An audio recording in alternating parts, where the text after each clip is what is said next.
தனக்கு ஒப்பாரும் இல்லை மிக்காரும் இல்லை என தன்னோட வரலாற்றை தானே பதித்த மாமன்னன் கரிகால சோழன்.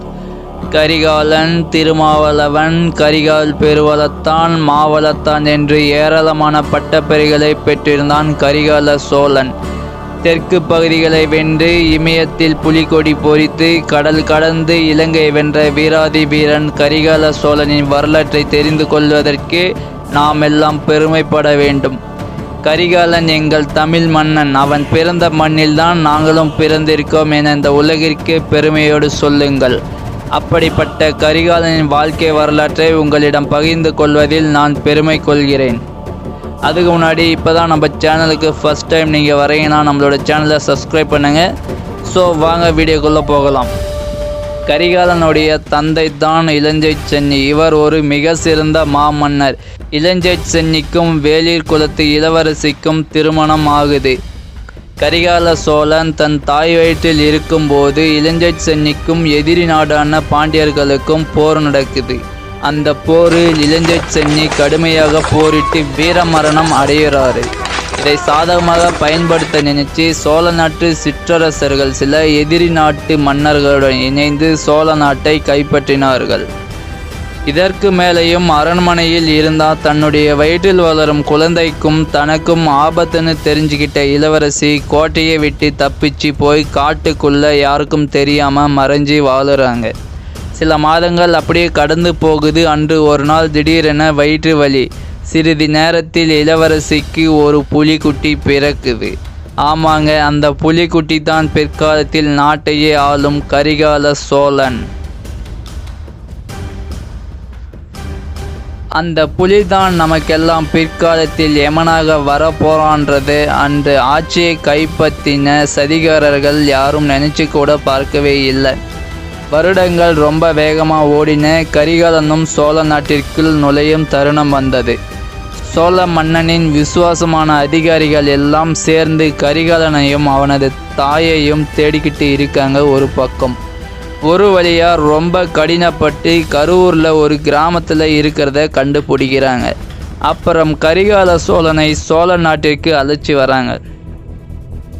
புலி மறுபடியும் சோழ தேசத்தில் நுழைந்த சில வினாடிகளில் எதிரிகளுக்கு இவன்தான் இலங்கை சென்னின் மகன் என்பது தெரிய வரவே கரிகாலனை கைது செய்து சிறையில் அடைத்தன.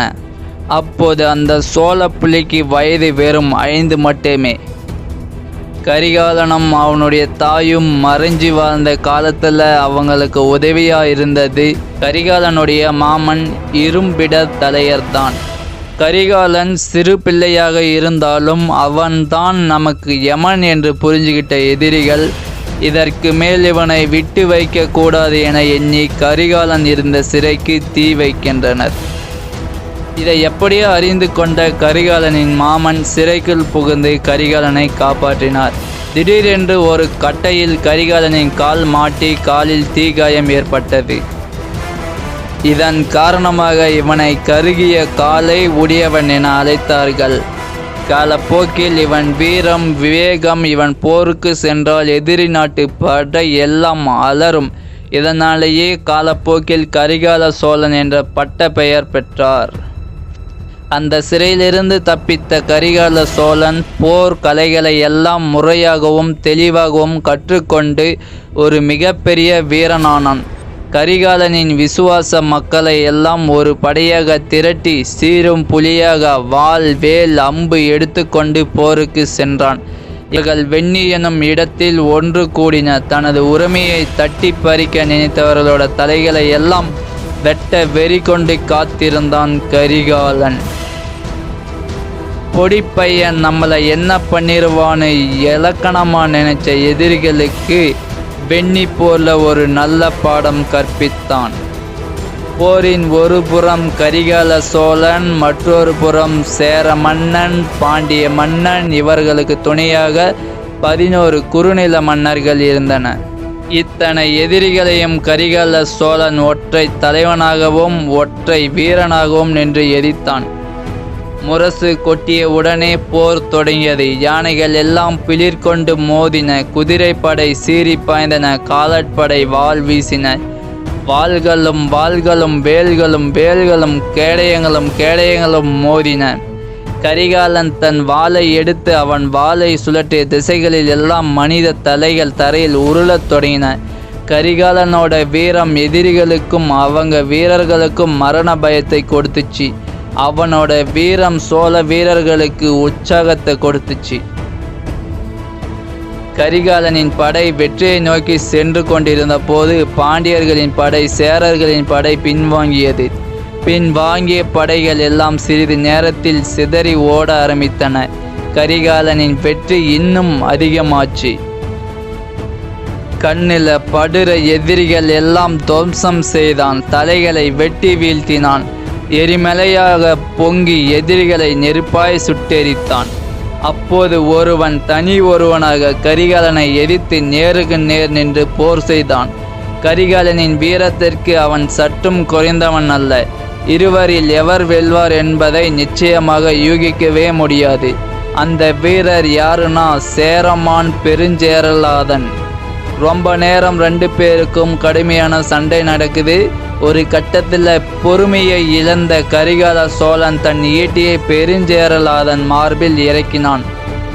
முன் மார்பில் துளைத்த ஈட்டி பின் மார்பில் எட்டி பார்த்தது. பெருஞ்சேரலாதன் முதுகிட்டு ஓடவில்லை. வீரத்தோடு தான் போரிட்டான். ஆனாலும் முதுகில் காயம் பட்டது. இது அவன் வீரத்திற்கும் அவன் குலத்திற்கும் அவமானம் என எண்ணி பெருஞ்சேரலாதன் அதே போர்க்களத்தில் வடக்கிலிருந்து உயிர் துறந்தார். அதாவது போர் முடிந்த பின்பும் போர்க்களத்திலேயே சாப்பாடு தண்ணி என எதுவும் சாப்பிடாமல் தன் உயிர் பிரியும் வரை போர்க்களத்திலே இருப்பது. போரில் அந்த புலி வெற்றி பெற்றது. கரிகாலன் ஈடுபட்ட முதல் போரிலே தனது வெற்றியையும் வீரத்தையும் பதிவு செய்தார். இது அவன் வரலாற்றை புரட்டி போடும் போராக அமைந்தது. இந்த போரில் சேர பாண்டிய மன்னர்களை வென்று மூவேந்தர்களின் தலைவனாக திகழ்ந்தார் கரிகால சோழன். அதன் பிறகு வாகை பெருந்தலை போர் நடந்தது. இதில் கரிகாலனை 9 குறுநில மன்னர்கள் எதிர்த்து போரிட்டனர். வாகை பெருந்தலை போரிலும் பெரும் வெற்றி வாகை சூடினார் கரிகால சோழன். வாகை பெருந்தலை வெற்றிக்கு பிறகு வடநாட்டை நோக்கி திரும்பினான்.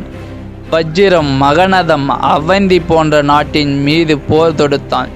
அங்குள்ள மன்னர்கள் போர் தொடுக்காமல் சமாதானமாக நாட்டை கரிகாலனுக்கு ஒப்படைத்தனர். கரிகாலன் சென்ற இடமெல்லாம் புலிகொடியை பறித்தான். கரிகாலன் வரும் செய்தியை கேட்டாலே எதிரி நாட்டு மன்னர்கள் மற்றும் படைகள் எல்லாம் பயந்து ஓடும். கரிகாலனின் பாதம் பட்ட இடமெல்லாம் இவனுடையதானது. வடநாடு முழுவதும் சென்று வெற்றியையும் கண்டு இமயமலை வரை சென்று புலிகொடியை நெட்டு வந்தான் கரிகாலன்.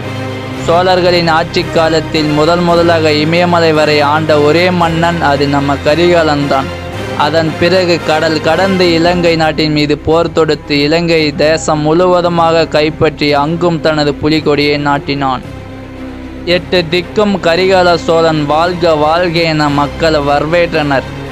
இத்தனை வெற்றிகளை குவித்த பின்னர் குறுநில ஆட்சியாக இருந்த சோழர்களின் ஆட்சி மிகப்பெரிய பேரரசாக மாறியது. காஞ்சியிலிருந்து காவேரி வரை கரிகாலனின் ஆட்சி விரிந்தது. தனக்கு ஒப்பாருமில்லை மிக்காருமில்லை என தனது வரலாற்றை ஒற்றை தலைவனாக தானே உருவாக்கினான். இன்னும் இந்த உலகம் அவன் வீர வரலாற்றை பேசிக்கொண்டு தான் இருக்கிறது. இலங்கை போரில் வெற்றி பெற்ற பிறகு 12,000 சிங்கள வீரர்களை கைதிகளாக பிடித்து வந்து கல்லணை கட்டும் பணியில் ஈடுபட்டிருந்தான் கரிகால சோழன். பல ஆயிரம் கடந்தும் இன்றளவும் அந்த கல்லணை எப்படி கட்டினார்கள் என்பது நமக்கு தெரியவே இல்லை. இத்தகைய பெருமைக்குரிய கல்லணை பற்றி வேறொரு நல்ல பதிவில் சந்திப்போம்.